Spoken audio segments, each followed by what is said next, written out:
Comment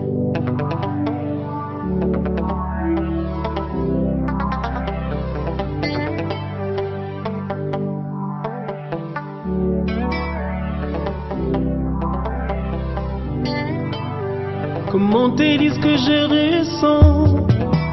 Tes bienfaits sont trop grands. Du fond de mon âme coule de larmes qui traduisent mes silences. Comment te dire ce que je ressens? Tes bienfaits sont trop grands.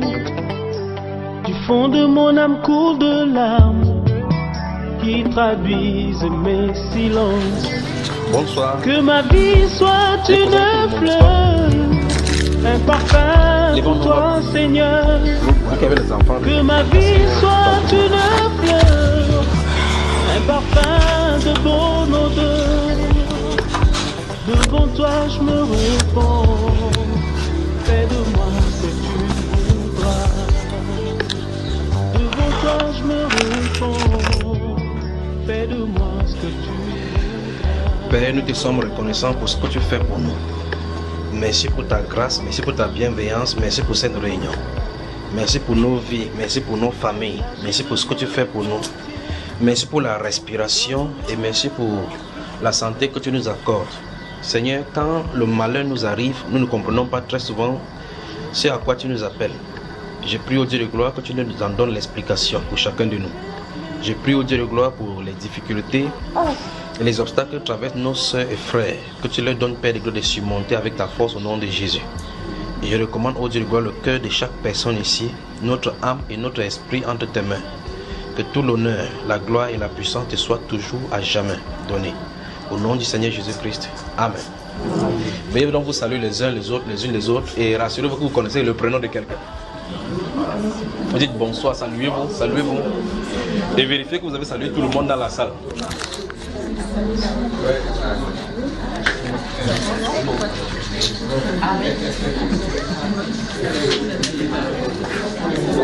Vous vous arrêtez seulement quand vous aurez salué tout le monde.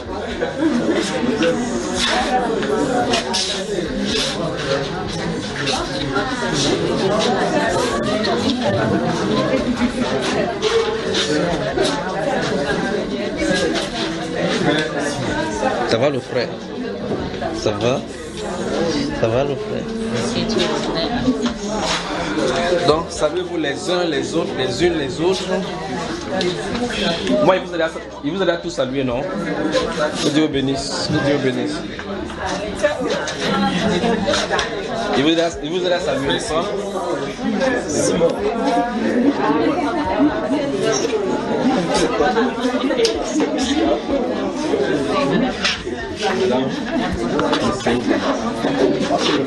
Que c'est de mes moments.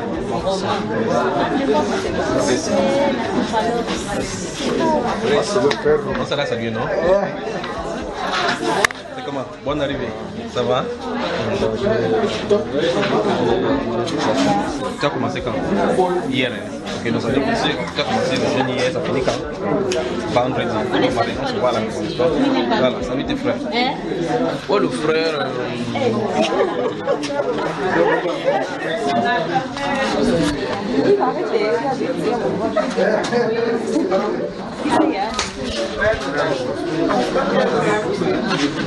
Il faut donner la carte mémoire, il faut donner ça à Charlène. Charlène. Sa carte mémoire, il y a les enseignements dedans. Tu donnes ça à ton frère, Yannick. C'est ça. Tous les enseignements sont là, tous les enseignements qu'on a là, c'est là dedans. N'oublie pas où. Je ne sais pas.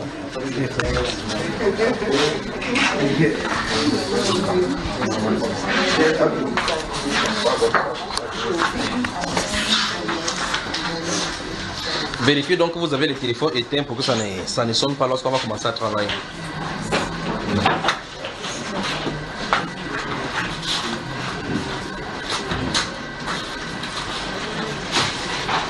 Donc, vérifiez que votre téléphone est éteint avant qu'on ne commence.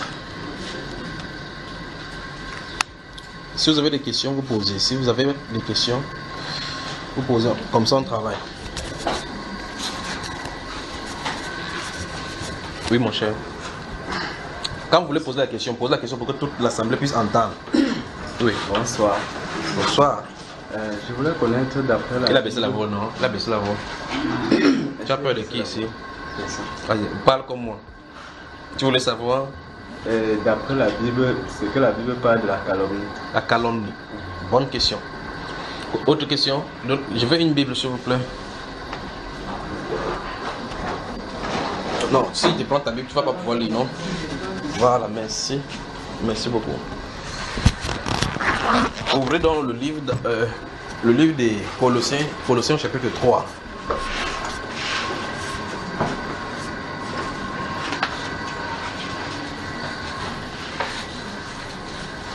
Donc, notez ces Colossiens chapitre 3.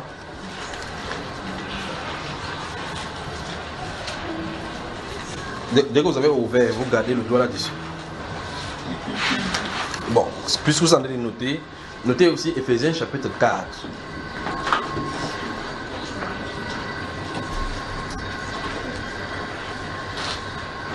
Éphésiens chapitre 4, les versets 28, 29, 30, 31. Donc le verset 27 à 31 d'Éphésiens 4. Je vais noter. Donc Colossiens 3, on va y revenir maintenant. Notez le psaume 101. Ça c'est par rapport à sa question qu'il a posée, d'accord? Psaume 101, verset 1 à 5.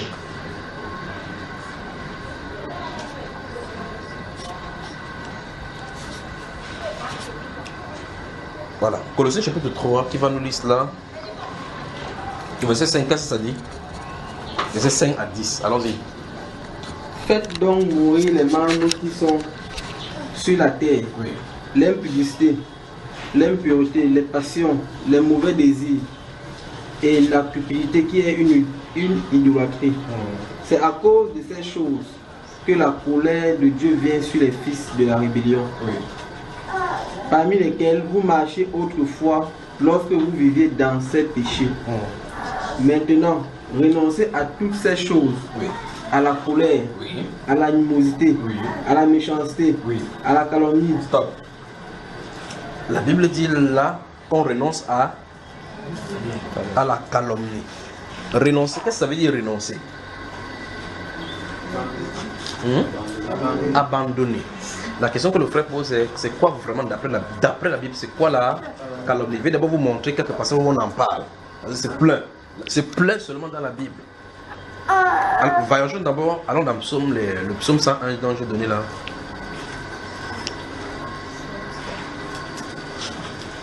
Le psaume 101.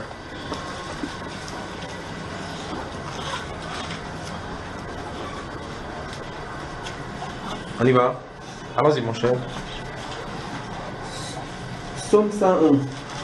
Je chanterai la bonté et la justice. Oui. C'est à toi, Éternel, que je chanterai. Je prendrai garde à la voie droite. Quand viendras-tu à moi? Je marcherai dans l'intégrité de mon cœur, Oui. au milieu de ma maison. Je ne mettrai rien de mauvais devant mes yeux. Je hais la conduite des pécheurs. Écoutez.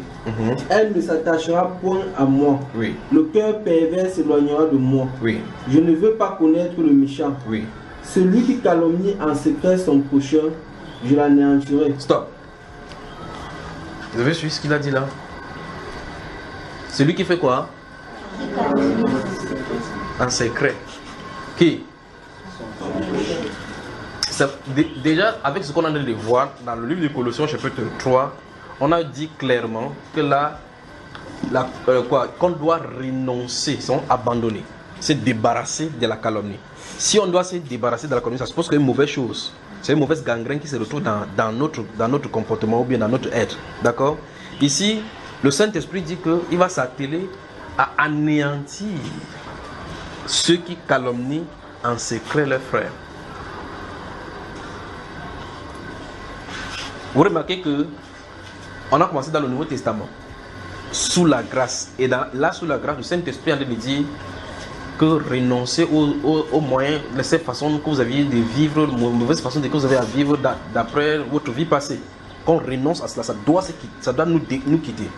Et dans les psaumes, on disait, comme vous venez de lire là, qu'il va débarrasser du pays, anéantir ceux qui calomnient en secret leurs frères. C'est terrible, pas vrai? Ça veut dire que la calomnie signifie quelque chose qu'on dit de quelqu'un pour pouvoir le dénigrer ou atteindre à son intégrité. Porter atteinte à son intégrité. Que ce soit l'intégrité morale comme spirituelle. Lorsque par exemple, je vais prendre un exemple simple dans la Bible pour que vous compreniez. Vous connaissez l'histoire de Naboth. Vous connaissez la vigne de Naboth. L'histoire de la vigne de Naboth. Il s'agit de quoi? C'est le roi Akab. Le roi Akab. Voilà.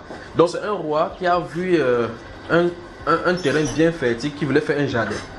Le monsieur qui avait cette vigne-là, le roi est venu le voir. Lui demandait, est-ce que tu peux me vendre de ta vigne? Il a dit jamais. Il est rentré tout triste à la maison. Allait se coucher au lit comme ça, il ne voulait pas manger. Sa femme Jézabel, gardez bien ces mots-là. Jézabel lui a dit, qu'est-ce que tu ne manges pas? Pourquoi tu as cette tête triste? Il dit que c'est que j'ai demandé à Naboth de me vendre son jardin. Il a refusé. Ça, c'est le roi du pays. Jézabel a dit, quoi? Tu es le roi ou tu n'es pas le roi? Il dit, je suis le roi. Parler d'un nom. Sa femme m'a dit que lève-toi, marche, je vais te donner cette vigne-là. Écoutez, c'est ce que cette femme-là va dire. Après, il va prendre l'anneau du roi, le sceau. Comme vous voyez par exemple le décret présidentiel, après le président signe. Il a signé un décret. Il dit qu'on place Naboth à la tête. Et on met deux personnes qui doivent l'accuser qu'il a maudit le roi et Dieu. Vous avez suivi? Voilà un homme qui reste tranquille à la maison. On veut le traîner devant la foule. Les gens sont derrière. On dit que ainsi parle le roi Akab. Le décret est sorti. On doit lapider cet homme-ci parce qu'il a maudit Dieu. Il a maudit le roi. A-t-il fait cela? Lorsque l'effervescence sort, comme par exemple, vous entendez, j'arrive là, je suis en train de prendre depuis l'Ancien Testament pour arriver jusqu'à nous. Lorsque l'effervescence sort dans la foule, on dit, vous voyez celui qu'on présente à la télévision là-bas, c'est sorti dans le journal que Naboth a maudit Dieu. C'est sûr qu'il est orgueilleux. Les opinions vont aller diverses sur le plan des communications. Il y aura des gens qui seront pour lui, des gens qui seront contre lui. Mais l'effet a été déjà fait. On l'a calomnié. On l'a calomnié. Quand tu calomnies quelqu'un pour atteindre son intégrité, il y aura le mensonge. Parce qu'on ne calomnie pas quelqu'un en disant la vérité. C'est justement le fait que c'est un style de mensonge qui a pour but de convaincre quelqu'un ou bien une opinion de la nature de cette personne-ci qui n'est pas bonne, de quelque chose dans sa nature. La calomnie, c'est ça. C'est-à-dire qu'on a besoin de dire quelque chose de quelqu'un qui ne semble pas vrai, mais la façon dont on habille ce mensonge-là, c'est pour convaincre. C'est ça la calomnie. Alors Naboth, il est resté debout, il n'avait pas de défense parce que le décret du roi a été fait, mais le roi n'avait rien à faire là-dedans. C'était sa femme qui avait fait Jézabel. On a tué ce monsieur pour prendre son champ. Vous voyez que les histoires de lutte des terres n'ont pas commencé aujourd'hui, non? Il y a des gens, des familles qu'on lutte comme ça, on peut tuer une génération comme ça à cause d'un bout de terre. Le bout de terre là, personne ne doit procéder. Et Dieu dans le ciel dit à l'Éternel la terre et tout ce qu'elle renferme. Les gens sont sur le terrain ici, sur la terre, ils tuent leurs voisins, ils tuent leurs frères à cause d'un parcelle de terrain. Vous lui demandez que tu as créé la terre, il dit non. Il dit c'est la terre de mes ancêtres. Donc la calomnie c'est ça. Donc on a calomnié ainsi. On a fait ça au Seigneur Jésus. La Bible déclare qu'on a attrapé le Seigneur Jésus, on l'a présenté devant l'assemblée.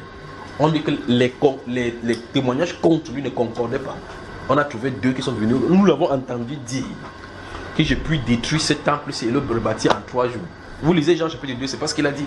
Il a dit vous détruisez ce temple et je le rebâtirai en 3 jours. Or lui, celui-là venait dire, vous voyez le mensonge, la façon que c'est habillé.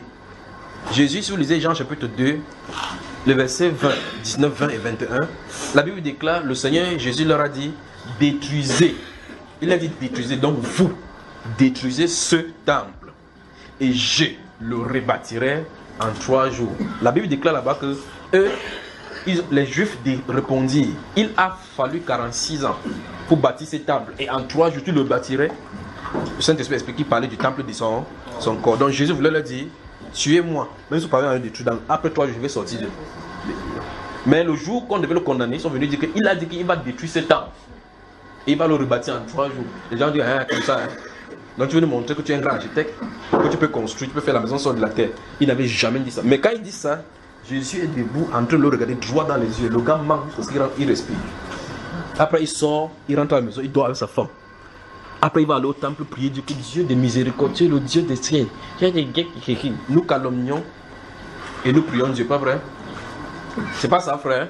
Ouvrons le psaume 50.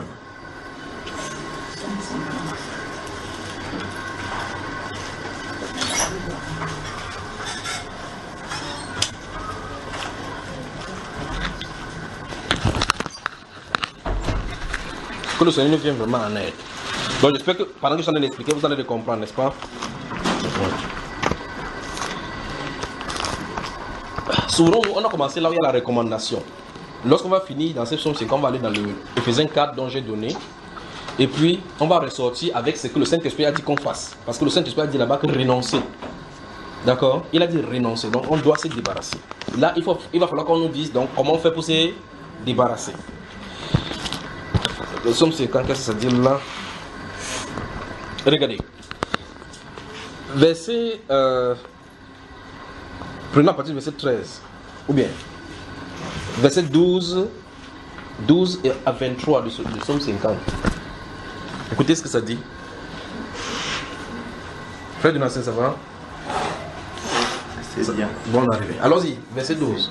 Si j'avais faim, je ne te le dirai pas, car le monde est à moi et tout ce qu'il renferme. Donc Dieu dit que le monde est à lui. Les gens discutent ça sur la terre, c'est ce qui tue les voisins.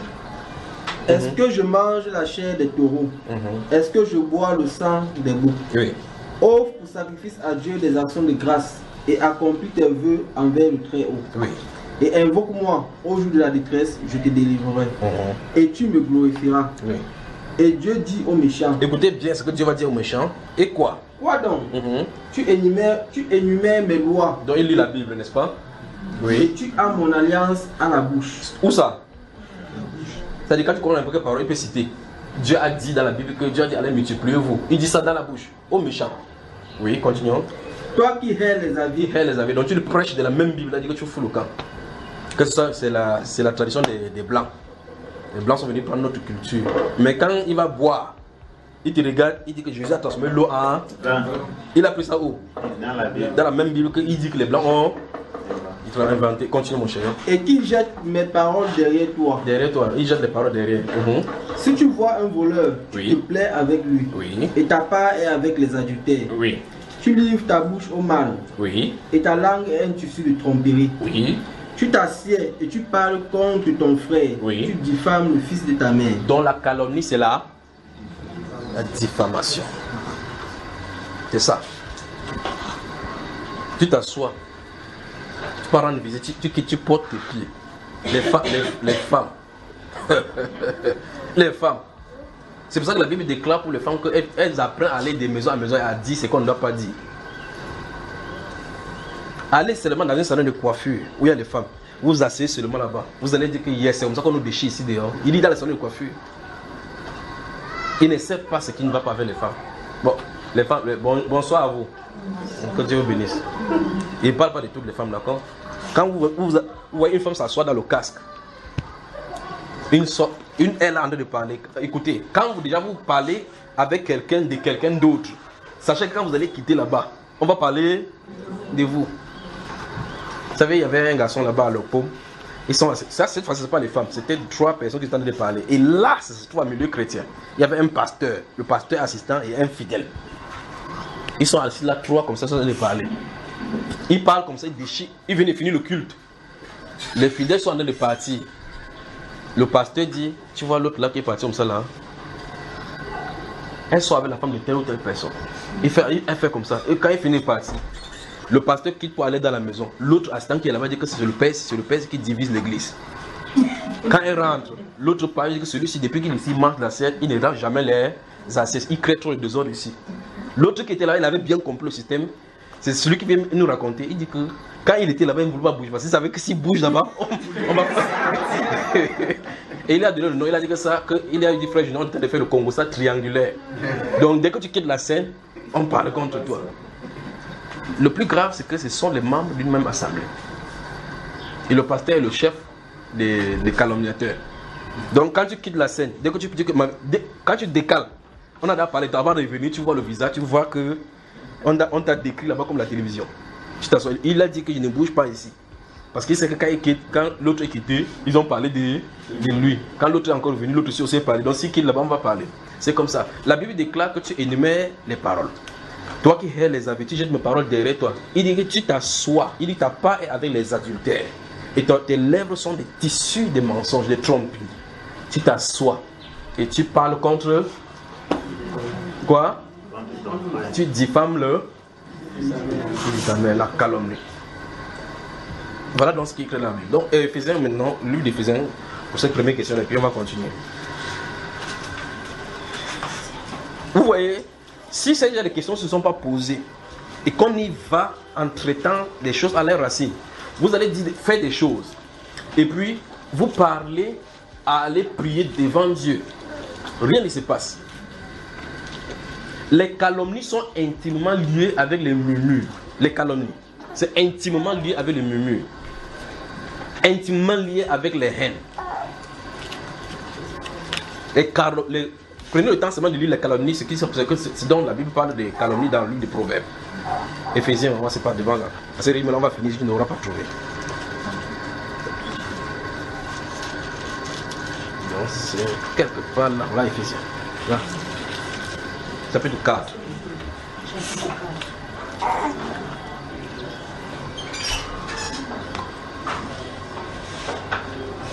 Mais souvenez-vous de Psaume 101 là où le psalmiste a dit qu'il va retrancher tous ceux qui calomnient quoi? En secret les frères. Et nous voyons ici comment il a dit clairement que tu t'assois.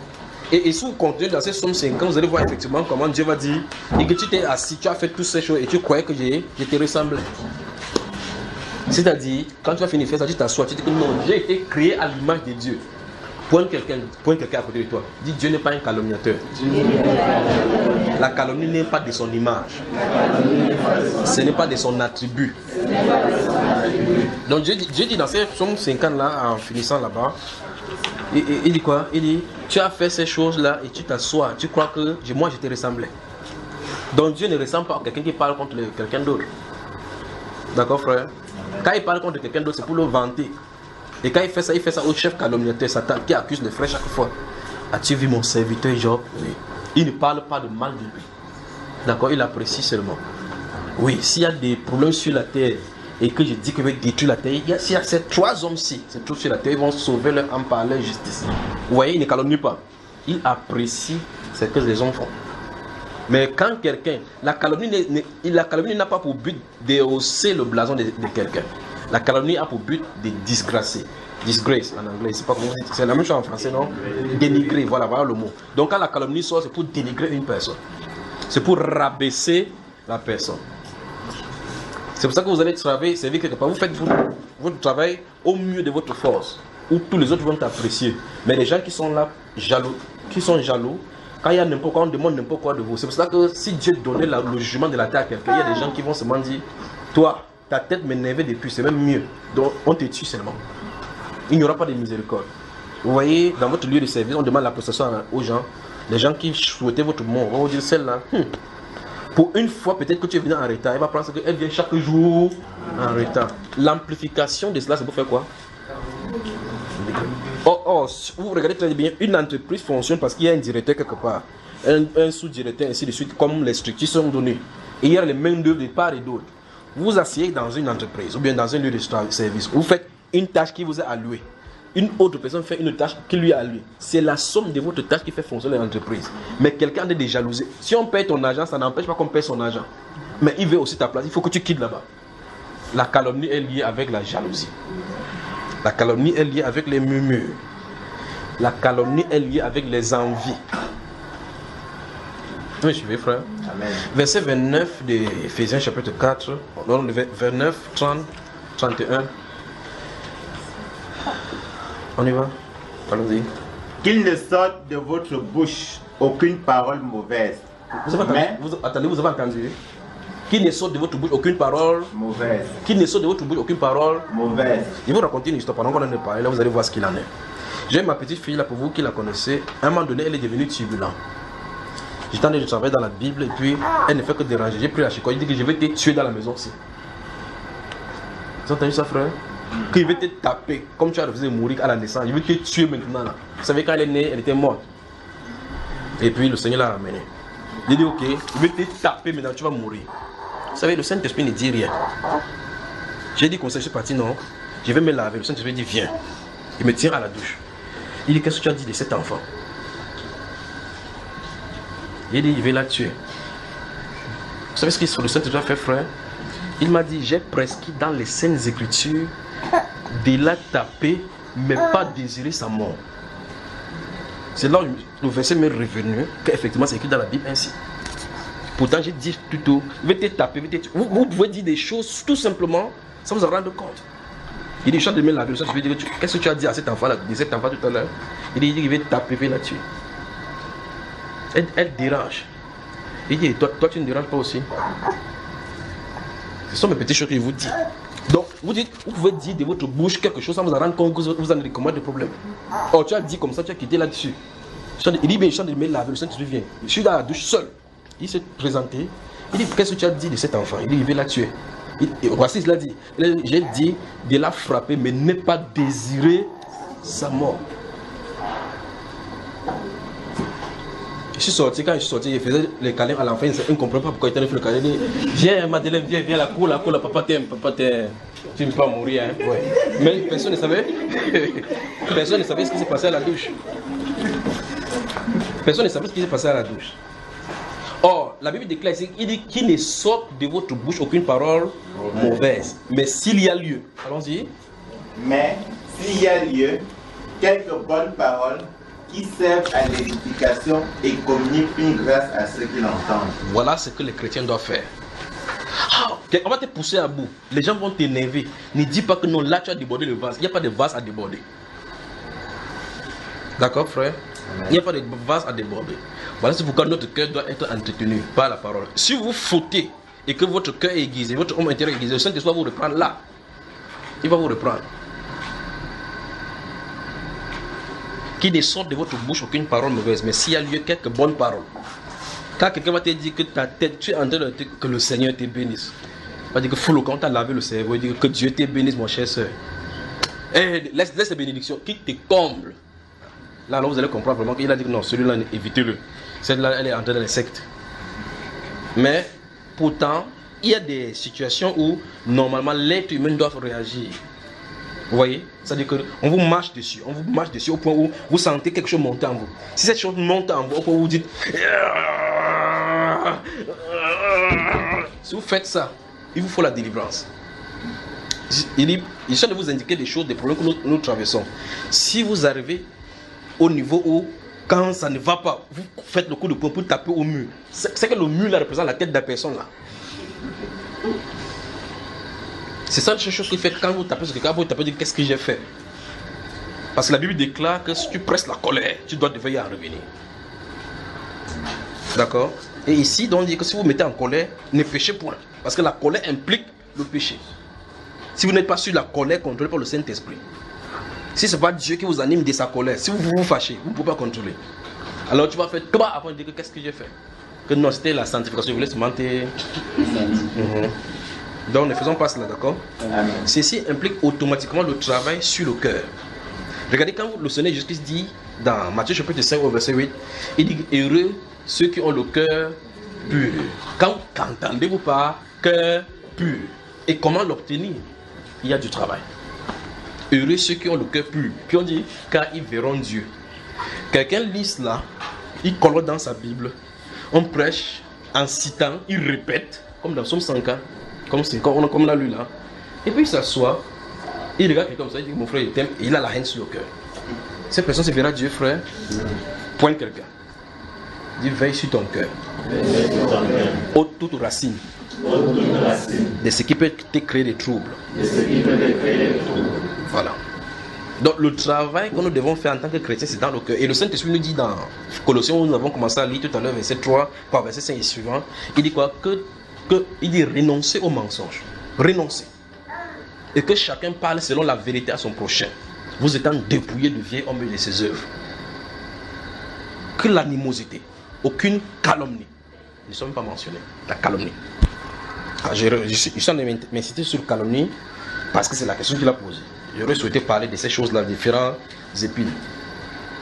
Il y a sur un arbre à épines, il y a des épines qui sont plus longues que les autres. Vous comprenez cela? La calomnie, c'est terrible. C'est terrible. Parce que ça englobe beaucoup de péchés. Si vous lisez votre livre dans le livre des Nombres, chapitre 14, et chapitre 16 particulièrement, chapitre 11, chapitre 14, chapitre 16, vous allez voir l'histoire de Myriam, Aaron et Moïse. Le prophète Moïse avait pris une femme quoi? Éthiopienne. Le gars est allé le causer, lui avait Dieu là-bas. La femme l'a dit quoi? Sa grande soeur, c'est sa grande soeur. C'est elle qui l'a sauvé quand elle était née. Il a dit quoi? Le gars, s'il pense même que Dieu parle seulement à lui seul. Chaque jour ainsi parle l'Éternel. Chaque jour ainsi parle l'Éternel. Dieu a convoqué l'assemblée en urgence. Il y avait l'état d'urgence spirituelle.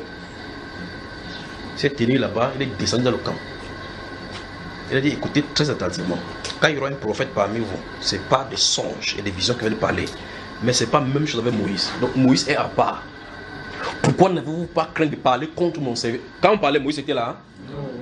Moïse était dans l'adoration avec le Père. Ils ont parlé de l'autre côté là-bas.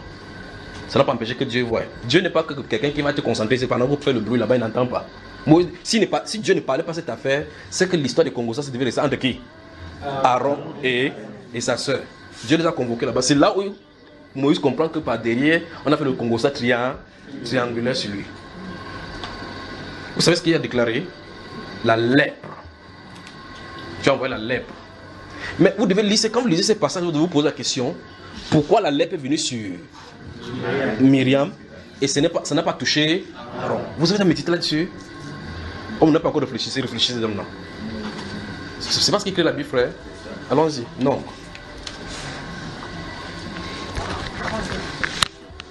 On est dans Éphésiens. C'est comme ça, on va faire comment? Une autre balle partout, on va.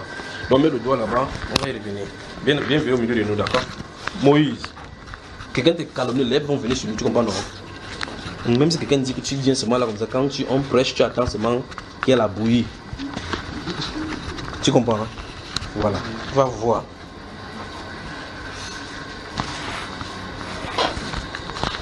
Nombre, vous êtes dans le livre du Nombre. Ouvrez le chapitre 12. Nombre, le chapitre 12. Alors, si le frère du Nation veut nous prêter sa maison de demeure pour qu'on prie pour l'état et les situations difficiles demain. Donc, rendez-vous pour ceux, vous qui êtes malades, vous qui avez une situation chez le frère Donatien demain. Pour ceux qui ne connaissent pas la route, le voilà. N'essayez pas de m'appeler pour dire que frère Junior, on passe par où pour y arriver. Voilà la personne qui a la maison, le voilà. Frère Donatien, lève la main, on te voit. Voilà le frère Donatien. Voilà. Vous avez entendu, non? Vous avez entendu, n'est-ce pas? Donc, quand il dit de me demander pas, il dit c'est pas où. Nombre chapitre 12. Écoutez. Marie, vous avez vu comment ça a commencé? Écoutez. Marie et Aaron parlaient contre Moïse au sujet de la femme éthiopienne qu'il avait prise. Oui. Moïse avait pris une femme éthiopienne.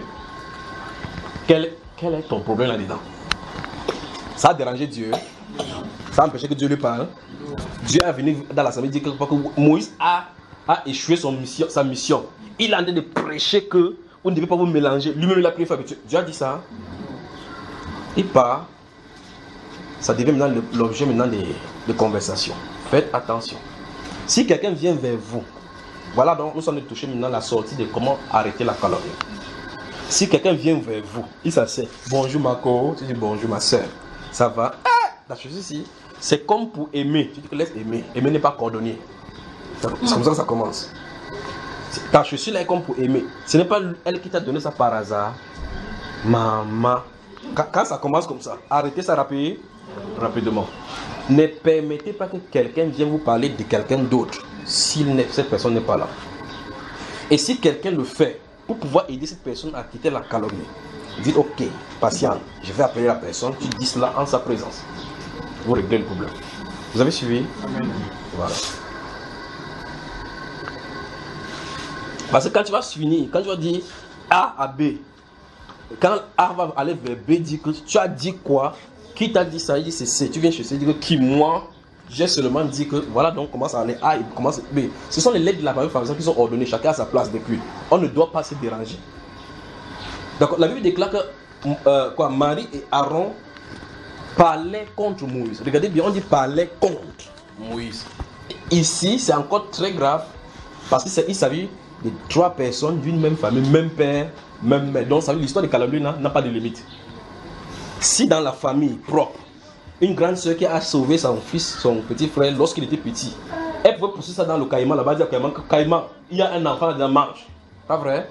Mais elle a prévenu juste parce qu'elle allait dire à la femme des filles des pharaons que voici un enfant. Il partait chercher une mère. La sœur de Dieu l'a conduit à aller prendre sa propre mère pour pouvoir allaiter l'enfant. Pas vrai, frère? Amen. Le voici qu'il est grand, il prend son enfant. La femme éthiopienne, ça la dérange. Elle porte son pantalon, il porte son. Ça la sert. Hein, frère? Regardez encore verset 12. Marie et Aaron parlaient contre Moïse au sujet de la femme éthiopienne qu'il avait prise. Car il avait pris une femme éthiopienne. Ça, c'est la vie de Moïse. Ça te fait quoi, Marie? Verset 2. Il dit, est-ce, regardez bien, hein. Le verset 2 commence par il c'est au pluriel. Ils dirent, est-ce seulement par Moïse que l'Éternel parle? N'est-ce pas aussi par nous qu'il parle? Vous voyez l'avantage spirituel. Et l'Éternel l'entendit. Or, Moïse était un homme fort patient, puis qu'aucun homme sur la face de la terre. Donc tu dis que Moïse, tu attrapes un mot comme ça, l'autre attrape eux là-bas, vous tirez, ça écarte mots de ce côté-là, de ce côté-ci, vous tirez son nom comme la France, ça ne lui fait absolument rien. Il est sec debout. Et l'Éternel l'entendit. Or, Moïse était un homme fort patient, plus qu'aucun homme sur la face de la terre. Soudain, l'Éternel dit à Moïse, à Aaron et à Marie, allez vous trois à la tente d'assignation. Et ils y allèrent tous les trois. Et quoi que c'était une révélation pour la suite des temps. Verset 5. L'Éternel descendit dans la colonne de nuée et il se tint à l'entrée de la tente. Il appela Aaron et Marie, qui s'avançaient tous les deux. Et il dit, écoutez bien mes paroles. Lorsqu'il y aura parmi vous un prophète, c'est dans une vision que moi, l'Éternel, je me révélerai à lui. C'est dans un songe que je lui parlerai. Il n'en est pas ainsi de mon serviteur Moïse. Il est fidèle dans toute ma maison. Parler de prophète. Je lui parle bouche à bouche. Je me révèle à lui sans énigme. Et il voit une représentation de l'Éternel.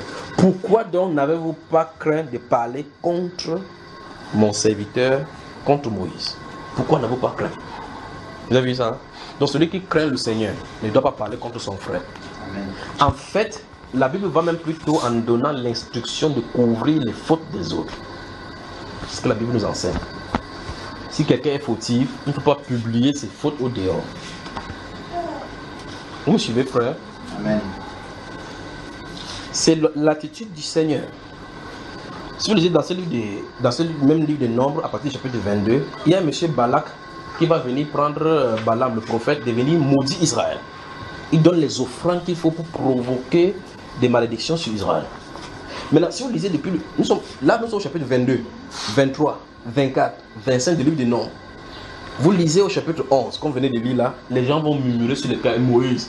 Est-ce qu'il n'y avait pas de place en Égypte pour qu'on nous enterre? On avait le bongo chobi là-bas avec le ndolé. Tu es venu faire entrer ici là. On va manger quoi aujourd'hui? Moïse a dit, allez crier à Dieu. Il a dit qu'il va manger la viande pas un jour, pas 2 jours, pas 3 jours, au moins 30 jours. Même Moïse lui-même a dit que, hein, vrai. Il regarde dans le désert, il dit que les viandes vont sortir d'eau. Dieu leur a effectivement donné la viande. Pendant que la viande était dans la bouche, Dieu les a frappés, pas vrai? Amen. Maintenant au chapitre 22, Dieu était fâché. Au chapitre 14, Dieu va se fâcher au point où il va dire tourner dans le désert que ces peuples-ci, jusqu'à quand ils vont tourner les affaires, il a 10 fois qu'ils vont tenter. Maintenant, chapitre 22, 23, 24, quand Balak va venir, Balak vient, il dit que voilà Israël là-bas. Il regarde Israël, il dit maudis-moi Israël. Vous savez ce que Dieu dit, frère? Il dit qu'il ne trouve pas l'iniquité en Israël. N'est-ce pas terrible? Bon, dites-moi, Dieu a menti. Bon, les Israéliens péchaient. Bon, comment Dieu dit à Balaam que lui ne trouve pas d'iniquité en Israël? Ce n'est pas son affaire. Quand il finit avec Balaam, il se tourne vers le peuple. Qu'est-ce qu'il a fait, frère? Il chicote. C'est comme ça que les gens doivent faire pour agir. Tu as ton frère. On dit le linge sale là où? En famille. Vous savez, j'ai vu une publicité là. Je ne sais pas si c'est une comédie que vous envoyez sur WhatsApp. J'ai vu, il y a un garçon là qu'on appelle Edodo avec sa femme. Il bagarrait. Et puis un voisin a entendu le bruit, il est entré. Il dit, oh chérie, le voisin lui-même est resté comme ça. Il a dit, mais qu'est-ce que j'ai entendu ici? Il dit, chérie, il n'y a que toi. Zakoula, c'est Zakoula, Zak là-bas. Et puis quand le garçon est parti, ils ont encore dit, quoi? Vous voyez cette scène-là? Ça veut dire, quand vous avez un autre problème, c'est entre vous. Vous asseyez pour trouver la solution. Lorsque vous prenez déjà un problème, pour dire à une personne, vous ne savez pas à quelle personne là, cette personne va dire. Vous dites, je te dis ceci, tu connais le type là, c'est un sorcier. Ne dis à personne, hein. C'est un quoi? Lui c'est qu'un, comme ce qui a été dit là, c'est un, ne dis à, bon, si c'est un secret, pourquoi toi-même tu as dit? Si c'est donc un secret, on ne dit pas le secret. Parce que si tu savais que c'était un secret, tu ne dirais pas à une autre personne. Comme maintenant, j'ai des informations sur chacun de vous, que peut-être même vous ne connaissez pas, comme celle-là à qui il dit la dernière fois, mercredi ici, il disait, voici ce qui se passe, il y a l'oppression. Puis il dit, ça c'est le marabout, on a tourné quelque chose de rouge et noir. Et en dehors de ça, il y a des informations que j'ai sur elle la concernant. Mais même pas aller plus lieu que, vous cherchez le Saint-Esprit, vous dites, Seigneur, donne-moi la grâce de faire telle chose. Il y a des gens que si Dieu dit que, boum, que telle chose va se passer dans le pays, il dit ça c'est seulement pour toi, il va dire pour moi comment? Il va sortir là-bas partout, que quelque chose va se passer. Hein frère? C'est pour ça que Dieu travaille ton caractère. Voici donc pourquoi les prophètes utilisent les paraboles. Parce que les choses du royaume n'est pas fait pour tout le monde. Il y a des gens qui vont écouter sans comprendre. Mais suivez, n'est-ce pas frère? Les gens écoutent comme ça. Ils disent bêtises. C'est que ça appelle bêtises là, quelqu'un entend dire que j'ai bien compris.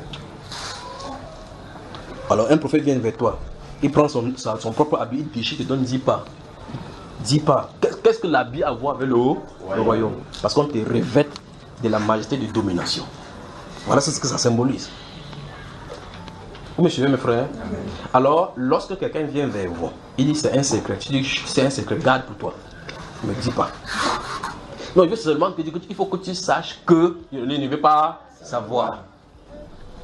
Je l'aime, oui, mais c'est que je ne dis pas ça pour la calomnie. Hein. En disant ça, tu es en train de calomnier. Ne sais pas.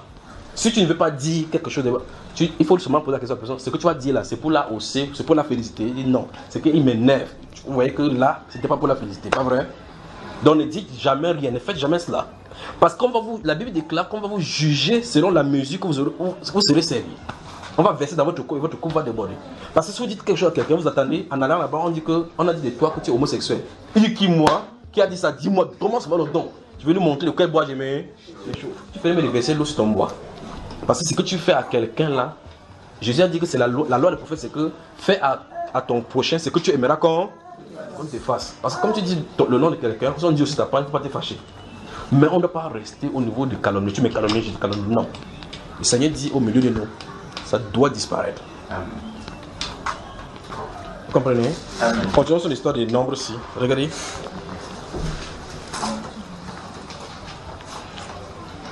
Verset 7. Il n'en est pas ainsi de mon serviteur Moïse, il est fidèle dans toute ma maison.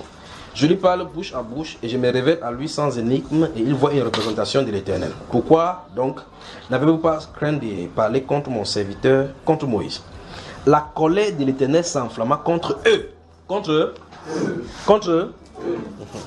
Et il s'en alla. Donc Dieu est parlé, il s'est fâché, il est parti. Écoutez bien. La nuée se retira de dessus la tente et voici Marie était frappée d'une lèpre blanche comme la neige. Aaron se tourna vers Marie et voici elle avait la lèpre.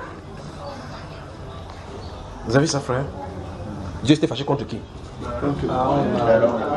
Qui a reçu la lèpre? Pourquoi? Parce que c'est elle qui a calomnié. Pointez quelqu'un. Dis attention à la lèpre. Si vous ne voulez pas participer à la lèpre de quelqu'un, en fait, il va vous dire un de ces jours pourquoi ça n'a pas touché Aaron. Ne permettez pas que quelqu'un vienne vous faire pécher. Vous allez travailler dans la sainteté avec Dieu. Vous allez travailler pour grandir avec Dieu. Quelqu'un vient porter le nom de quelqu'un et mettre devant toi. Commencez à parler. Regardez la personne, dit tu as fini, oui. Que ce soit la dernière. Je ne vais pas porter tes péchés, je vais pas pécher seul. Si tu es capable de dire la même chose à cette personne-là, on appelle la personne. Si tu as un problème, il faut résoudre. La Bible déclare dans Matthieu chapitre 18, quand tu as un problème avec ton frère, va reprendre-le seul à seul, afin que vous réglez le problème. C'est la manière biblique de le faire. Écoutez très bien, quand Dieu a dit ça, il n'est pas là derrière nous comme un gendarme pour le faire. Mais vous outrepassez cette loi, vous allez le rencontrer au jugement avec ça. Même si vous essayez de tourner sur la terre avec votre façon et vous vous en sortez, devant lui, il n'y aura pas d'exception. C'est sa loi, ce n'est pas la parole qui va juger. Donc, si quelqu'un fait quelque chose sur la terre, tu peux dire à telle personne et que toute la majorité avec toi. Remarquez bien, quand toute la majorité a été avec ceux qui ont dit, toute l'assemblée a dit, waouh, qu'avons-nous encore de juger? 2 personnes sont venues témoigner contre Jésus, qu'il a dit ces choses. Et c'était suffisant pour le condamner, non? N'est-ce pas, tout le monde était avec lui? Ces 2-là vont se positionner au jour de jugement. Ils vont dire là au jour qu'il avait dit qu'il va être détruit. Ils vont dire ça. Mais ça veut dire que vous pouvez vous en sortir avec la justice humaine. En passant outre, en prenant votre main. Les gens sont d'accord avec vous. Mais regardez l'attitude du Seigneur Jésus, il est resté calme. Sachant que même si c'est justifié, ça ne servirait à rien dans cette assemblée. Si on vous calomnie, restez tranquille. C'est la solution. Quand on vous calomnie, ne vous justifiez pas. Restez tranquille. Que cette personne se dit vrai de moi, que Dieu le bénisse. Qu'il ait dit mensonge, que Dieu le bénisse et que Dieu ait miséricorde de moi. Voilà l'attitude. Ne participez pas avec le péché. Rentrons dans Ephésiens chapitre 4. Donc dans Ephésiens chapitre 4, nous avons lu verset 29. Qu'il ne sorte de votre bouche aucune parole mauvaise. Mais s'il y a lieu, quelques bonnes paroles qui communiquent une grâce à ceux qui l'entendent. Donc, quand quelqu'un va entendre une parole, regardez bien la différence entre calomnie et la grâce. Cette parole d'édification, c'est que quand tu dis quelque chose à quelqu'un, c'est pour le rehausser, pour l'édifier, pour pousser cette personne à aller de l'avant. D'accord? La calomnie, tout au contraire, joue et dénigre une personne. Quand quelqu'un vient, hey, mon frère, j'ai eu un songe aujourd'hui. Tu es sûr que ce n'est pas un démon qui t'a parlé? La personne, quand elle aura son songe encore un jour, elle va encore te dire. Continue ici, frère. N'attristez pas le Saint-Esprit de Dieu, par lequel vous avez été scellés pour le jour de la rédemption. Oui. Que toute amertume, 1. toute animosité, 2. toute colère, 3. toute clameur, 4. toute calomnie 5. et toute espèce de méchanceté 6. disparaissent du milieu de vous. Amen. Vous avez entendu? Vous êtes prêts donc à ce que cette chose-ci soit avec nous? Je veux que tu te tournes, tu regardes ton frère, ta soeur, tu regardes bien les yeux dans les yeux quand il te regarde. Il n'est pas dit moi, juste ton frère, je suis ton voisin, mon frère. Regardez bien, regardez-vous bien. Dis mon frère, ma soeur, oui. Aimons-nous les uns les autres. Tu ne peux pas dire que tu m'aimes. Tu me calomnies en secret. Vas-tu encore me calomnier? Que Dieu bénisse. Fermez les Bibles. Quand je vous dis chaque fois que, quand vous dites à quelqu'un que est-ce que vous obéissez à la parole de Dieu, il dit non, il connaît seulement 2 seuls commandements. Aime ton prochain comme toi-même. Moi j'aime mon prochain. Il dit ah bon, hein? Oui. Je prends aimer ton prochain comme toi-même. Je prends 1 an pour détacher, aimer ton prochain comme toi-même. Tu vas voir effectivement que tu n'as jamais aimé. Voilà un exemple. Tu peux dire à quelqu'un je t'aime, et puis de l'autre côté tu en as parlé de lui, tu l'aimes, tu aimes la personne. Mais quand on va te dire sans parler de calomnie, tu vas dire non, je l'aime, il ne veut pas du mal. Et puis quand on va quelque part pour chercher une histoire, on voit que tu avais mis ta bouche dans l'histoire de quelqu'un. C'est pas ça, hein? Donc faisons attention. Faisons attention. Des questions? Merci frère pour ces questions, ça va dehors, non? Bon, maintenant, à ces rythmes-là, tu as déjà calomnié. Tu as bien calomnié, n'est-ce pas, frère? Ouais, comment il bouge la tête, oui, j'ai bien calomnié. Mais tu n'as plus calomnié, non? Non. Ben voilà. Si quelqu'un vient vers toi pour parler, tu vas faire comment? Non, je le chasse. Tu le chasses? Oui. Mais c'est qu'il va aller dire ça quelque part encore. Oui, il continue. Pas avec toi. Oui. Quand même, on peut, si ça en vient, il n'y a pas de problème, non? Tu calomnies en bien quoi? Donc si tu parles de quelqu'un en bien. Oui. Mais c'est ce qu'on a vu ici dans la Bible. Mais il ne faut pas que tu replaces que tu veux parler en bien. Dieu n'a pas demandé que tu fais le talako de quelqu'un. D'accord? Voilà. Des questions?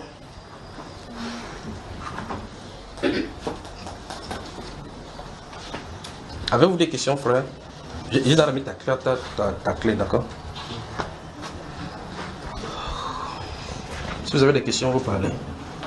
Si vous voulez enregistrer, vous allez enregistrer, envoyez ici. Parce que si je suis loin, vous enregistrez, ça ne doit pas, le son ne sera pas bien dans votre téléphone. S'il n'y a pas de questions, vous me dites, j'avance.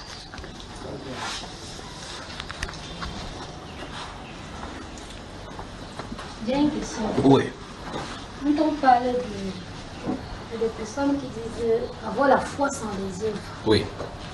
On peut la refonder, C'est quoi la foi sans les œuvres? faire les œuvres. Sans les œuvres. C'est par exemple que tu dis que je crois au Seigneur Jésus. Et que c'est fort, tu pars chez le marabout. Ton œuvre montre que tu ne crois pas au Seigneur Jésus. Quand on croit au Seigneur Jésus, on croit en lui. Tu comprends? On dit si tu as la foi, tu n'as pas les œuvres. Ça suppose que l'œuvre de ta foi c'est quoi? Tu dois prouver que tu as foi en Jésus. Si par exemple, le médecin t'annonce que tu as quelque chose, ou bien on dit qu'il y a quelque chose que tout le monde est en train de mourir, la seule possibilité de faire c'est au village. Pendant qu'on dit ça, d'autres personnes disent qu'ils puissent aller prendre. Est-ce que toi tu vas tenir? Tu vas tenir? Comme tu as vu qu'il y a quelque chose qui ne va pas, non? Donc vous pouvez tester si votre foi. Vous connaissez l'histoire qu'il vous raconte ici d'un monsieur qui était dans le lit, il y avait 5 lits dans l'hôpital. Il y avait la mort. Le premier jour, la première personne du lit est morte. Deuxième jour, l'autre personne est morte. Troisième jour, il a constaté, c'est lui seul qui a constaté. Les gens ne constataient pas puisqu'il mourait. Alors il était au fond là-bas. Il a vu que avant c'est telle personne qui est morte. Donc il savait clairement qu'après celui-ci, c'est celui-là. Il s'est levé, son pied ne marchait pas. Il a dit que si vous ne me faites pas sortir, c'est moi-même qui sors. Que quand la mort va venir sur le lit, là, après avoir pris celui-là, elle n'a pas me trouver. Vous voyez? Il a eu la foi, il a compris que non, là ça ne va pas, il faut qu'il quitte. Mais maintenant, si vous êtes chrétien et que Satan inspire des choses dans votre famille, souvenez-vous de ceci. Soit vous êtes totalement avec Jésus, soit vous n'êtes pas avec lui du tout. Il a dit mon juste vivra par la foi. Il ne faut pas que ça arrive à un niveau, tu dis, oh, quelqu'un va venir te dire, si tu veux rester là. Je connais quelqu'un qui disait comme ça, qui prie. Et puis ça l'a pris. Il dit, hey, l'affaire là, ça fait vrai, ça peut prendre. Tu connais tel nom, c'est pas elle qui était enceinte d'église, oui. Elle était enceinte d'église comment? La Bible interdit aux femmes d'être des pasteurs, donc elle est déjà sous la coupe de Satan. D'accord? Mais la foi, c'est ceci. J'ai cru et je parle. Voilà la foi. Alors la foi sans les œuvres principalement, c'est de dire que je crois au Seigneur Jésus.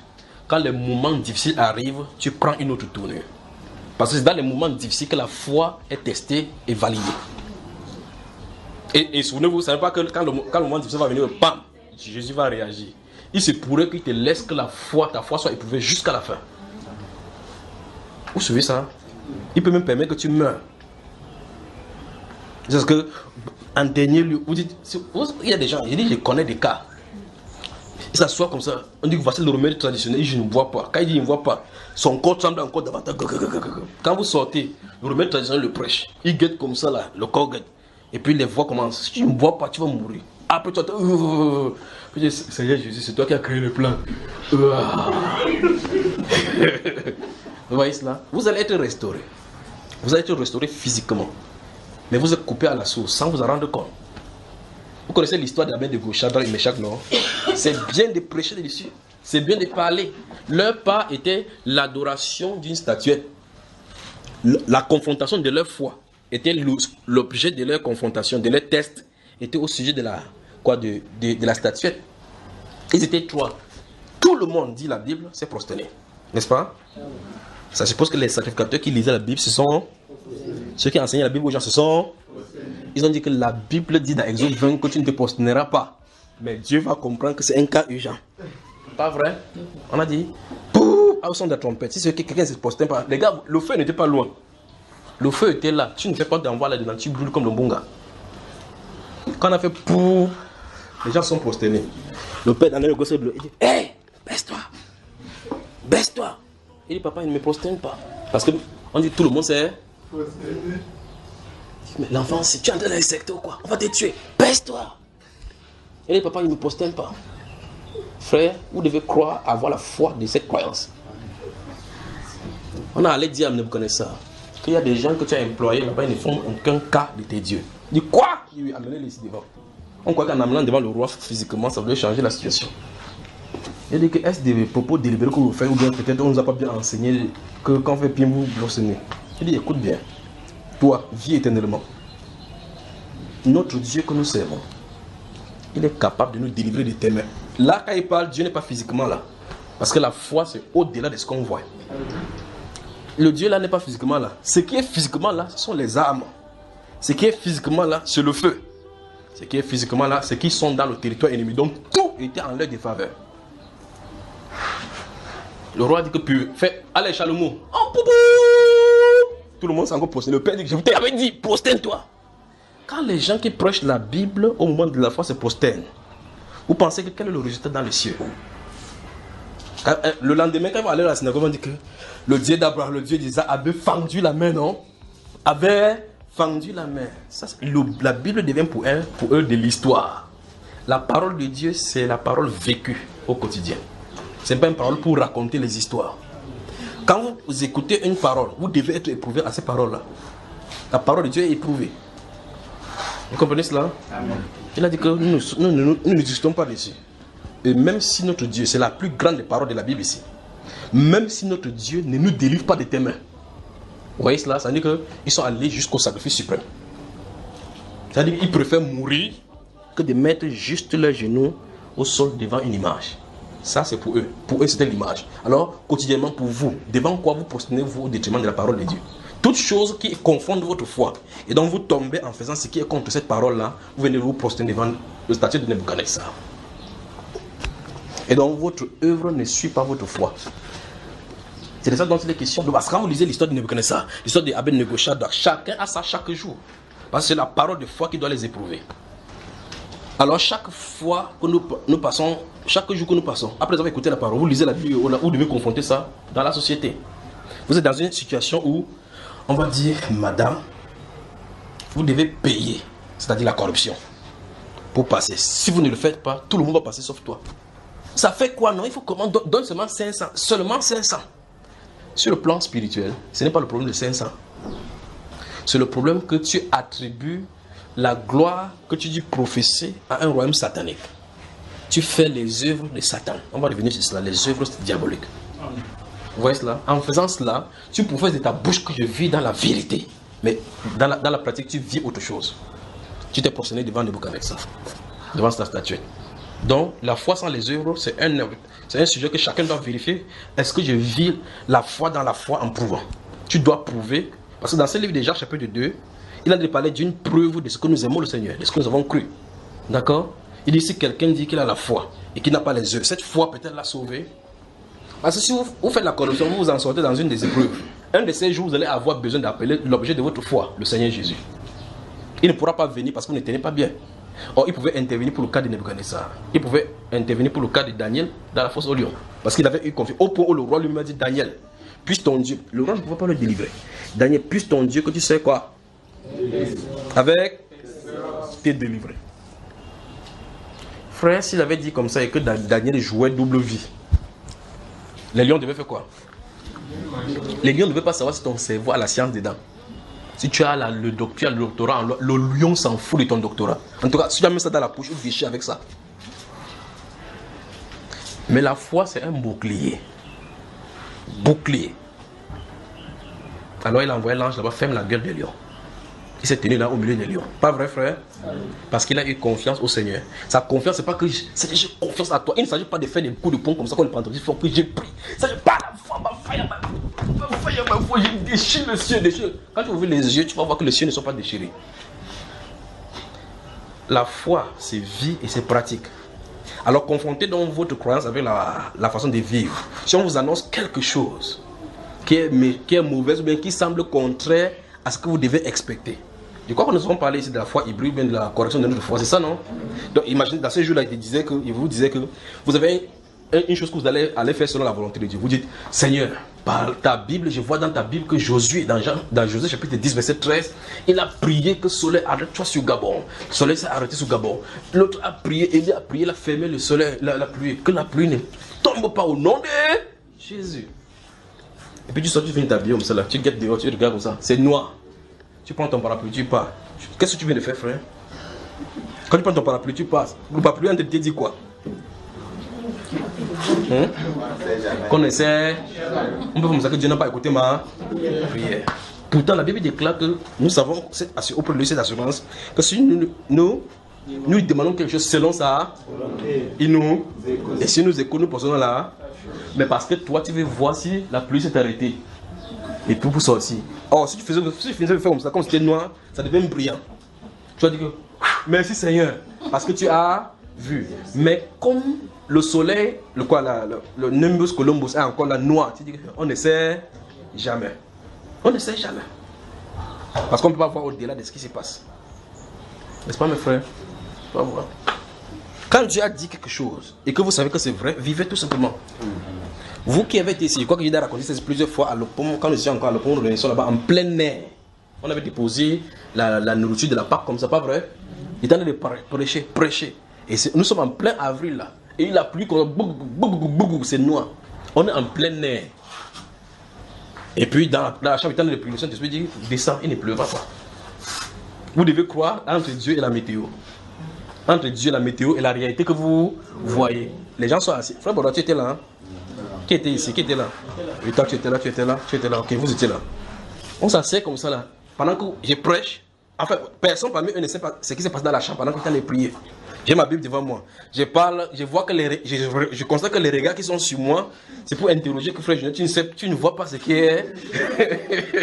Donc les regards m'interrogeaient, que tu ne vois pas ce qui est en haut là. Je vois les regards, je suis en train de prêcher, que la Pâque, si, je vois. Maman Tanya me guette comme ça là. Et pendant qu'on est pour ne pas faciliter la tâche, le Seigneur permet que quelques gouttes de pluie tombent sur quelqu'un. Ouais, quand ça ferme ça, chacun ferme sa Bible. J'ai ma Bible seule. Chacun ferme la Bible, il arrête son sac comme ça pour dire si ça dégage, on fuit, on entre dans la maison. Je suis debout, il fait comme s'il ne voit pas, il continue à prêcher. Et puis à un moment donné, il me suis arrêté, il dit, ça devenait intense. Je pose la question au Seigneur, tu as dit que ça ne devait pas pleuvoir. Il continue à parler. Il ne trouve pas. Je continue, ça m'a dit, si vous regardez cette vidéo, il dit que merci Père. Et puis je vous expliquer ce qui s'est passé ici, pas vrai? Après qu'on a fini là, la pluie n'est pas tombée. Quand on a fini, j'ai mis le pied aux escaliers, il a dit que dis-le, il ferait mieux de courir. Quand il a dit tourne-toi pas, je me suis tourné, il a dit que Seigneur, tu peux descendre, tu peux lâcher. Frère, ça a déclenché un système de pluie avec le tourner, pas vrai frère? Je n'étais plus là-dessus. Il a dû arrêter la pluie à cause de la scène qu'on devait faire. Bon, maintenant, imaginons quand il avait dit comme ça fait il dit non, c'est sûr que Dieu s'est trompé. Portons un peu les choses, mettons à la maison à l'abri. Si vous allez faire votre scène là-bas, ce sera pour vous. Il faut honorer Dieu. Même si vous partez, ça vous mouille. Il faut honorer Dieu.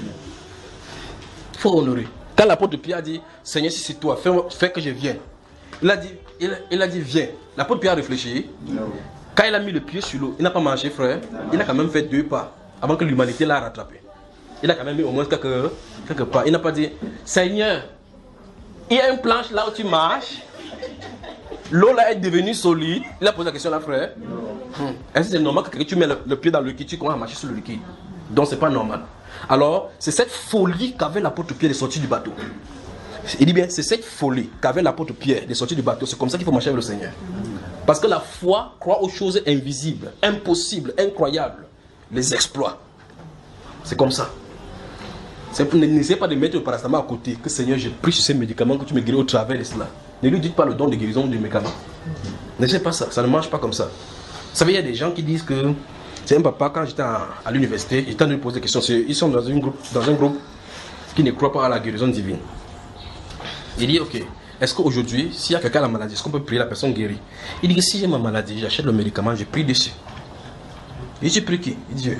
Donc ça dit que Dieu passe par le médicament pour te guérir. Donc, comme il est tellement faible maintenant que il est obligé de passer par ces médicaments pour te guérir. Donc, on ne peut pas prier directement et guérir.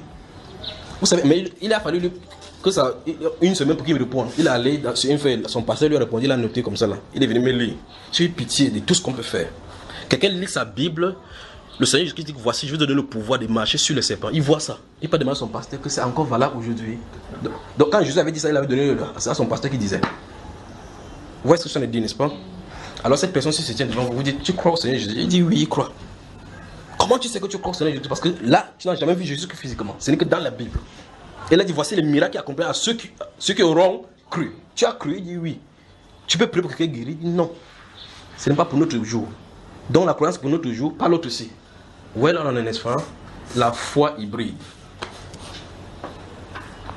Alors la foi sans les œuvres, c'est en tout cas ce que tu as de naviguer à vue. C'est déjà des styles de vie si ça concerne dans la religion.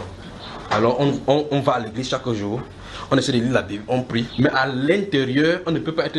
S'il y a des moments de difficulté, on ne peut pas tenir. Vous comprenez, non? Prenez le temps de lire Marc chapitre 4, verset 1 jusqu'au verset 12. où il parle de cette parabole de 4 terres, là, les 4 styles de terre où... Maman, descends un peu ta robe là pour couvrir ton pied. Voilà. Cette parabole de terre où on verse les semences là, les 4 styles. Il dit qu'il y a un style de terre que lorsque ce sont les gens qui écoutent la parole et qui reçoivent avec joie, pour un temps, tu crois, amen, j'arrache, tu arraches. Quand tu sors, moi, je dis que j'avais arraché, c'était perdu. Pourquoi? J'entends. C'est Marc chapitre 4, verset 1 ou verset 12.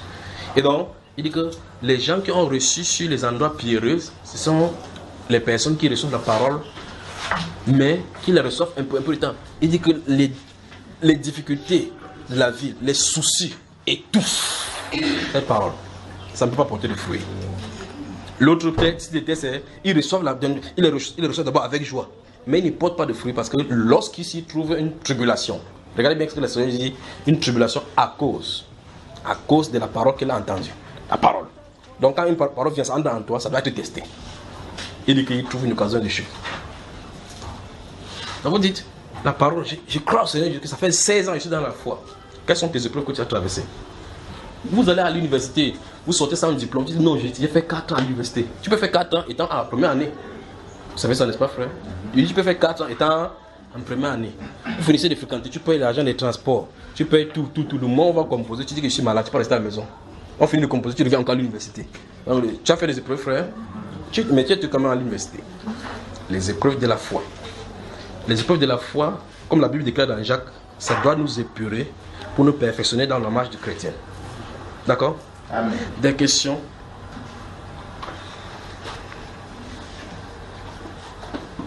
N'allez pas croire que le fait que vous lisez la Bible, ça fait quelque chose contre Satan. Jamais. N'allez pas croire cela. C'est que cette parole-là quitte la Bible et vit dans votre cœur, comme le Seigneur dit dans Jean chapitre 15, verset 7. Si vous demeurez en moi et que mes paroles demeurent en vous. Voilà la condition. À cette condition-ci, il dit demandez ce que vous voudrez. Cela vous sera accordé. Maintenant, qu'est-ce que vous allez voir? Vous allez voir quelqu'un va dire que frère Junior, quand on souffre, il faut lire quel psaume. Va chez le pasteur, que le pasteur donne-moi les psaumes qu'il veut réciter pour dormir. Donc il veut les versets qui baissent les gens. Il n'y a pas le verset qui baisse les gens dans la Bible. C'est le style de vie. Le style de vie. Dans Proverbe chapitre 3, si vous lisez le verset 13 jusqu'au verset 20, il dit que si tu recueilles la parole, tu les gardes dans ton cœur, ça c'est l'ornement de ton cou. Quand tu vas te coucher, tu ne dois pas redouter la terreur des méchants, l'attaque soudaine des méchants. Il dit quoi? Parce que le Seigneur sera quoi? Ton assurance. Il va veiller sur toi et ton pied ne heurtera pas contre les pierres. Donc ça veut dire que pour que les sorciers viennent t'attaquer la nuit, ils t'attaquent tout simplement parce que la Bible est à l'extérieur de toi. Voilà pourquoi. C'est ce que la Bible nous enseigne. Ça veut dire que si on t'attaque dans la nuit, vous dormez déjà, vous entendez déjà qu'on est en train de vous apprécier. Ah, on m'a appuyé. Je sentais, vous voulez me battre n'importe comment, il ne parvient pas. Votre corps spirituel n'a pas été rempli de la parole. C'est ce que ça révèle. Si vous voyez ces choses, cette opération-là sur vous, ou on vous met la main sur le cou, ce n'est pas votre cou qu'on touche. C'est votre corps qui est à l'intérieur. Vous mentez, wow, vous entendez, on vous étouffe. Votre corps a besoin de la parole. Vous n'êtes pas revêtu de Christ. Me suivez, frère? Amen. Voilà. Il dit donc que si vous avez ces paroles, si c'est l'ornement de ton cou, garde-les au fond de ton cœur. Il dit quand tu vas faire cela, quand tu vas te coucher, il dit ne crains pas l'attaque soudaine des méchants. Ne crains pas. Maintenant, qu'est-ce que les gens font? Ils écrivent le verset biblique. Ils sont couverts par le sang de Jésus. Ils mettent sur le chevet du lit. Après, il dit que non, c'est pas suffisant. Peut-être qu'il n'est pas en train de lire ça. Il accroche un corde là, il met la croix catholique là-bas, ça balance comme ça. Et quoi qu'en balançant, ça va chasser les démons. C'est à l'intérieur que les démons résident. C'est à l'intérieur que ça réside. Après, ils sortent pour venir t'attacher le cou. Il dit que non. Un jour, quelqu'un me porte l'autre, je suis marié à la Légion de Marie. Parce que ça, quand il tourne pour ça, c'est Joseph. Quand il tourne pour ça, c'est Marie. Il dit qu'il a la famille. Alors c'est la famille démoniaque qui est en lui. Vous me suivez, frère et soeur? Que ça ne vous choque pas, mais c'est la vérité quand même. Dieu est esprit. Dieu est esprit. De la même façon, les démons sont esprit. Vous ne pouvez pas le combattre avec les objets. Vous ne pouvez pas le combattre avec les objets. C'est pour ça que dans Éphésiens chapitre 6, parmi les armes qu'on a données, aucune arme n'est physique. Alors comment vous pouvez dormir en croyant qu'en versant l'eau bénite, ça va les empêcher d'entrer? L'eau bénite va les empêcher d'entrer. Quand tu ouvres sur la porte, la boutique que je mets les rameaux sur la porte, il est obligé de passer par la porte. Un frère? Non. Ok, construis donc tes murs avec le rameau. Partout, mets les rameaux. Ils vont sortir par la terre. En tout cas, même si tu mets ça par la terre, demain tu vas aller acheter au pain dehors, non? Ils vont te trouver dehors. Donc c'est pas comme ça. Qu'est-ce qu'il faut faire? Il faut mettre ton gilet sur toi. Pour que tu dormes, que tu ne dormes pas, qu'il ne puisse pas t'atteindre. C'est comme ça. Alors l'attaque ne joue pas à partir de l'extérieur. C'est l'intérieur qui est la cible. Vous me suivez? Donc permets que la parole habite en toi. Que la parole habite en toi. Lisez Colossiens chapitre 3, ouvrez. Le livre de Colossiens que nous avons lu aujourd'hui.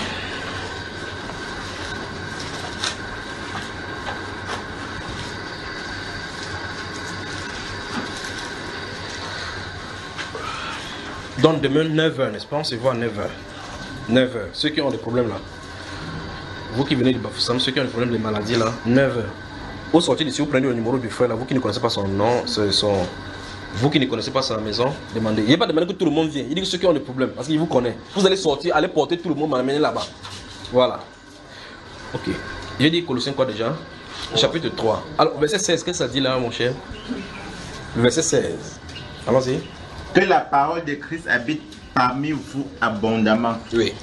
Instruisez-vous et exhortez-vous les uns les autres en toute sagesse. Oui. Par des psaumes. 1. Par des hymnes. 2. Par des cantiques spirituels. 3. Chantant à Dieu dans vos cœurs. Oui. Sous l'inspiration de la grâce. Oui. Vous avez suivi, n'est-ce pas? Vous avez suivi, frère? Amen. Donc, ça dit quand vous réunissez, voilà que c'est pas. Vous êtes deux en train de causer, voilà ce qui va se passer. Ne pas commencer à parler des choses qui ne vous concernent pas. Tu as vu Eto'o? Eto'o a marqué un but, Messi, non. Le gars là, c'est un démon. C'est vraiment un démon. Vous ne pouvez pas faire des choses comme ça. Dans ce verset-là, il n'y a pas discuté de football là-dessus.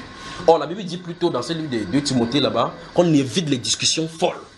Évitez les discussions folles. Parce que quand vous réunissez, voilà ce qui doit se passer. Que la parole habite abondamment parmi vous. Vous voyez le chrétien comme ça, que mince. J'ai dit que Marseille me tue seulement. Vous allez voir, les gars là, il y a les démons des gars. Les gens, c'est l'exclamation que les gens font. Que le gars là a un pied d'enfer. Non, c'est un démon. Il te dribble comme ça, tu ne sais pas. C'est vraiment un démon. Donc vous asseyez devant la télévision, vous voyez 22 démons de Mars en train de jouer avec 22 démons de Mercure. Tu es des débats en train de donner l'acclamation. Durant ce temps-là que tu vois ces matchs pendant 90 minutes, si tu passais le temps à genoux, Seigneur, nettoie-moi. Seigneur, que ta parole habite en moi. Vous voyez ce que nous faisons. Mais quand vous allez quitter le match, vous tournez comme ça, vous entendez, bam, un truc ici, la flèche. Ah, qu'est-ce qui est arrivé sur mon corps? Là, vous allez dire, frère Junior, oui, les psaumes de guérison sont où? Et là, quand vous allez vous allez vouloir qu'on fasse comme ça. Là, ça quitte. Pourtant, vous avez passé 90 minutes devant la télévision. Mais si on parle comme ça 45 minutes, le temps que la parole te nettoie, tu vas dire non, on dure trop. Est-ce qu'on a besoin d'aller chez Dieu pour que ça dure comme ça? Continuez comme ça. Pointe quelqu'un. Dis ton attachement à un homme ne te rapprochera pas de Christ, à moins que ton cœur soit sincère pour chercher Dieu. Voilà. Ça veut dire que n'oubliez pas que, ne croyez pas que votre collaboration avec un homme de Dieu va vous amener devant le Seigneur. Dieu ne veut pas vos activités journalières, c'est-à-dire te donner le travail et autres là-bas. Il veut ton cœur. Donc il veut une relation intime avec toi. Quand il dit dans ce livre de Proverbes chapitre 22, il dit je vais t'instruire, Ricky, le pasteur. C'est pas ça? Hein? Il a dit quoi? Il dit je vais t'instruire. Aujourd'hui qui? Moi. Donc il n'a pas dit je vais t'instruire toi et ton pasteur. C'est une affaire individuelle. Donc cherchez la relation avec le Seigneur. La relation avec le Seigneur. Les serviteurs de Dieu sont donnés sur la terre seulement pour vous nettoyer, épurer, dénoncer ces choses de ténèbres, c'est pour vous pousser à aller vers Christ. C'est lui le bon berger. C'est lui. C'est lui. Vous faites ces choses sur la terre. Nous allons rentrer à la maison. Vous allez rester ici. Des questions? Oui. Hein? Je vais revenir sur la calomnie. Tu calomnies aussi. Tu calomnies souvent. Hein? Oui. Comment tu boostes les yeux maintenant? Tu calomnies ou non? Peut-être pose ma question. Oui, non, pour moi aussi. Tu calomnies non? Quand tu calomnies aussi, c'est bon alors. Si tu entends aussi, on t'a calomnié, c'est bon aussi. Mais pose ta question alors. Je veux savoir que si on te calomnie, oui, et que tu en as connaissance, oui, c'est que ces gens-là, quand tu passes ça comme là, ils me calomnient. Oui. Tu changes de route, non? Comment est-ce que tu vas te comporter? Tu changes de route.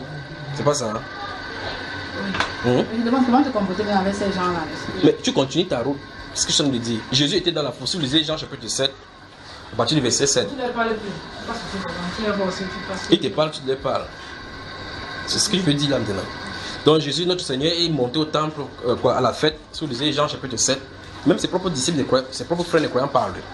Ils ont dit monte à la fête, non, comme tu dis que c'est le fils de Dieu, va là-bas, on t'attend là-bas. Il a dit que vous montez à la fête. Le monde vous connaissez, il vous aime, il vous aime. Moi, comme je dénonce ces œuvres-là, après au milieu de la fête, Jésus va monter. Vous savez ce qu'il disait au milieu de la foule? Cet homme-là, il égale la multitude. Jésus a déjà égaré quelqu'un. Vous-même, vous nous dites, Jésus a déjà égaré quelqu'un. Non. Mais dans leur calomnie, c'est les conversations dans la fête. Regarde, le type qu'on appelle Jésus, il égale la multitude. Celui-ci a pris sa base des données où? L'autre dit que non. C'est un prophète, on a dit que l'autre là, que toi, tu examines bien. À Galilée, tu as vu qu'un jour, en Galilée, à Galilée, un prophète sort de Galilée. Je ne sais pas si vous comprenez. Malgré qu'on a fait, quand on lui posait la question, il répondait toujours à leurs questions. Après un temps, il dit que j'ai fait l'œuvre de mon père, vous m'outragez. Vous m'appelez démon. Il dit qu'il t'a appelé démon. Quand il a parlé de quelque chose, il a dit que je vais aller là où je suis et vous ne voulez pas venir. Il dit, qui crois-tu être? Il dit ce qu'il dit dès le commencement. Il dit, n'avons-nous pas dit vraiment que tu es un samaritain, que tu es un démon? Ils ont fini par sortir par leur bouche. Mais ça n'a pas empêché quand il parle, pose que ça à Jésus, Jésus répond. Souvenez-vous, un homme ne vous donne pas l'oxygène. Un homme ne vous donne pas l'oxygène. Donc la respiration, si. Ce n'est pas un homme qui vous donne. D'accord? Et un homme en réalité n'a pas le pouvoir de vous l'enlever. C'est Dieu. Donc c'est lui qu'il faut craindre. Alors c'est pour ça qu'il vous dit, si quelqu'un vous calomnie, priez pour la personne. C'est la solution. D'accord? D'accord? Des questions? Oui. Jean chapitre 3, oui. Attends que les gens puissent entendre.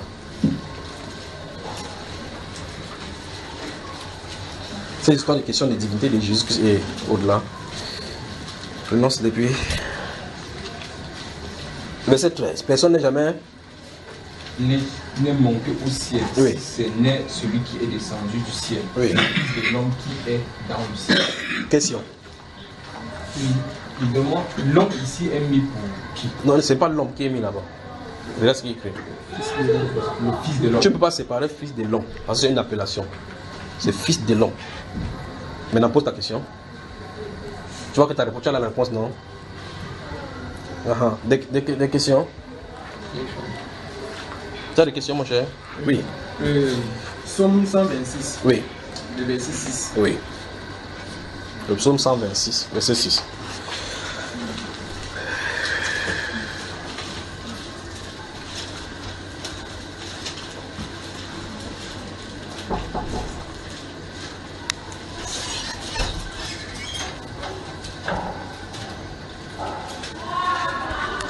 Le psaume 126, le verset 6 dit: celui qui marche en pleurant, quand il porte la semence, revient avec allégresse quand il porte ses germes.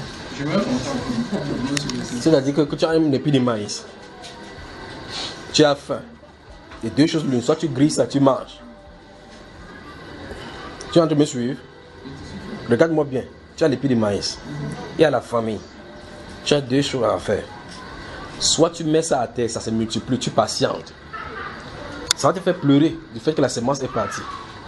Mais quand tu vas voir la multiplication que ça va te donner, tu vas te réjouir, tu ne te souviendras plus de ce qui s'est passé comme mal. Voilà l'explication. Voilà l'exemple. Maintenant, quelle est ta question? Il y a le mot la semence. C'est comme semence de maïs, là, comme il dit tout à l'heure, là, par exemple. Comment, frère? On dit la semence. Ça peut être des arachides. Pour le frère de Nasser, ça peut être le maïs. Pour l'autre, ça peut être le haricot. Si ça part que tu as un sac d'haricots, tu vois que si mange le sac d'haricots, si. Vous avez acheté le riz déjà? Vous avez acheté le riz? Vous avez gardé le riz? Achetez le riz. Finis ta question là, et puis parle. Oui, ça va, non? En tout cas, la question c'est qu'est-ce que ça veut dire, non? C'est ce que ça veut dire sommairement là-bas pour le moment. Soit tu manges ton maïs, soit tu sèmes. Voilà. S'il n'y a pas de questions, vous me permettez de parler maintenant. Il n'y a plus de questions. Après ça, il ne prendra plus de questions.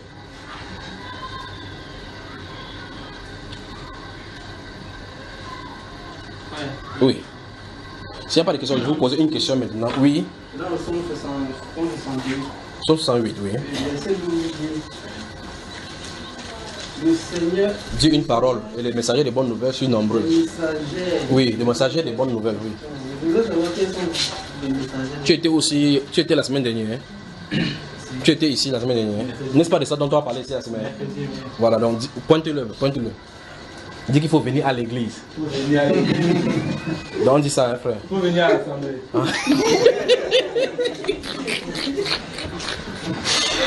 Ouais, l'église a dit l'assemblée. Bon, donc l'assemblée maintenant c'est un lieu, l'église n'est pas un lieu, tu parles. Ok, des questions? Donc il faut retrouver la réponse ça dans Forteresse des pasteurs, d'accord? Des questions, posez toujours des questions. Maintenant, si vous n'avez pas de questions, moi je vais vous en poser, mais je vous donne une lecture de la Bible et puis on prend la question. Ouvrez Jérémie.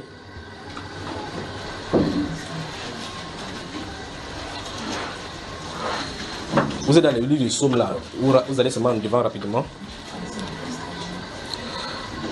Vous allez devant rapidement, vous allez voir quoi, Proverbe, et puis Ecclésiaste, Ésaïe, puis Jérémie.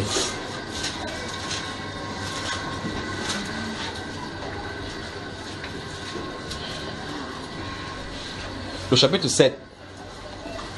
Donc vous allez lire, je vais vous faire lire, puis je vais vous poser ma question. Chapitre 7.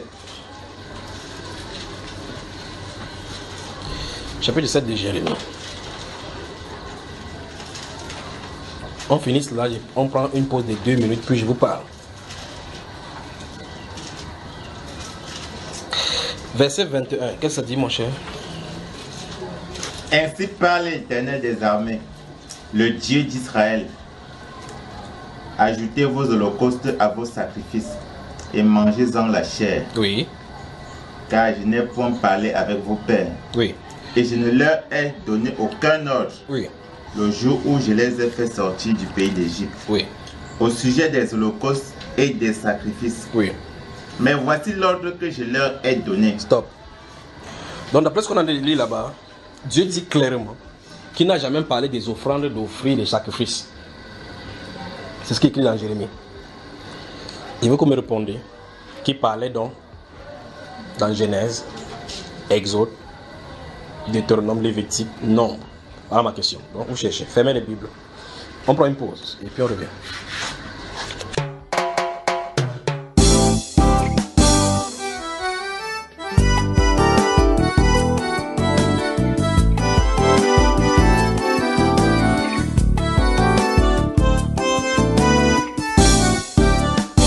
Pourquoi m'appelez-vous Seigneur, Seigneur, Seigneur, et ne faites-vous pas ce que je dis?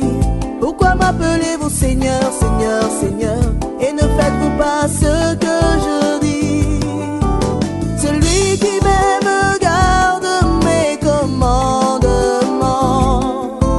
Celui qui m'aime sera aimé de mon Père.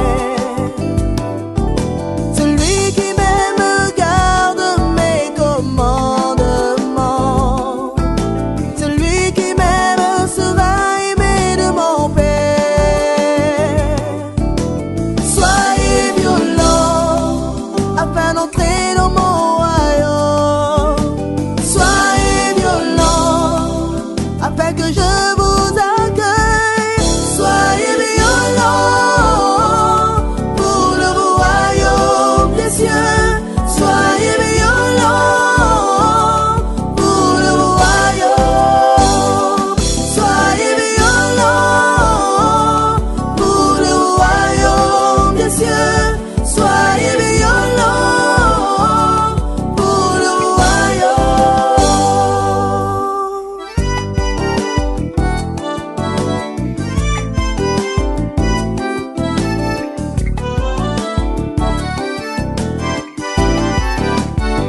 Ne soyez pas de ceux qui écoutent la parole sans la mettre en pratique. Ne soyez pas de ceux qui écoutent la parole sans la mettre en pratique. Ce sont ceux qui la pratiquent qui seront justifiés. La parole que vous entendez vous jugera. Ce sont ceux qui la pratiquent qui seront justifiés. parole